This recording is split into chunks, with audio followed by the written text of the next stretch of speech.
So, as you know, we're here at Countrymill and we've been testing the new ReactorPanel evolution system, and Herman's just going to run through the testing that we've done to explain what he sees when he looks at the results. So here we go. We've done a pressure testing with the new ReactorPanel saddle. This is the average pressure that we see. It's all blue, a little bit green. There's a disbalance in the rider, but you can see there's everywhere a full coverage. To see the maximum pressure is in the average 2.4, so that's very minimum. We can have it up to 4 or 4.5, so it's half that we should have. Here we can see walk, trot, and the lope. That's the difference here. And if we see where it has been on the maximum impact, we can see it here. Here. The maximum has been on the left shoulder once, because the horse made a lope change, and that gave a lot of pressure. So that's a once in a measurement happened event. If we put it on play mode, we can see how the horse will react. This is when the horse is standing still. Now it's gonna walk. This is the balance, you can see. And you can see that the horse is walking right now. If you want to speed it up, you can see here. Here the horse is going to trot.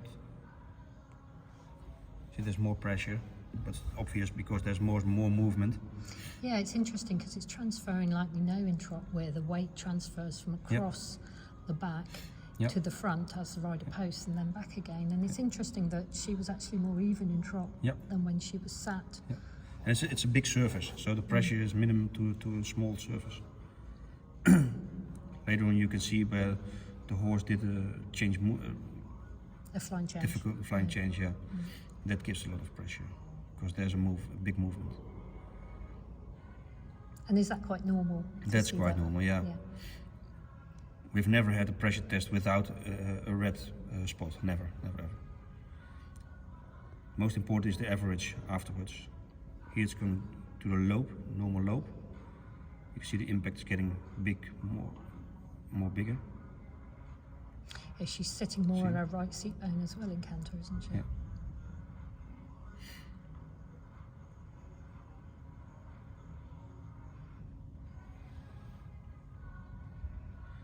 Most important is the average. This is the average pressure, like this. This is the one that we always need to know. And the pressure is very minimum. It's only about 0.7 to, well, what we saw, 2.3, 2.4. So the problem we get sometimes with people asking about the ReactorPanel is basically is the pressure under the discs. Because that's something that some of our competitors like to tell people as well. And is the pressure over the shoulder, because of course the panel sits over the shoulder. But what we can see here on the pressure testing system is that that's not the case for either. It's over the shoulder, but the shoulder can move freely all around. It moves out the way basically as the shoulder moves. You see how much freedom there is in the shoulder. And the pressure is everywhere. So it's a pressure. You can't have a saddle on the horse with the weight of the rider and the girth straightened without pressure. It's impossible. No, because of course the weight is the weight is got to transfer somewhere. But no, that's really good. This is a perfect measurement for us. So you're pretty pleased with this then, Herman? Very pleased. Excellent. Yes. Brilliant. Thank you. Well, thank you so much for letting us use this, because it's very valuable with testing such a radical new system as this is. And now we can go to the pressure test. You love it. That's great. Love it. I do too. Thank you.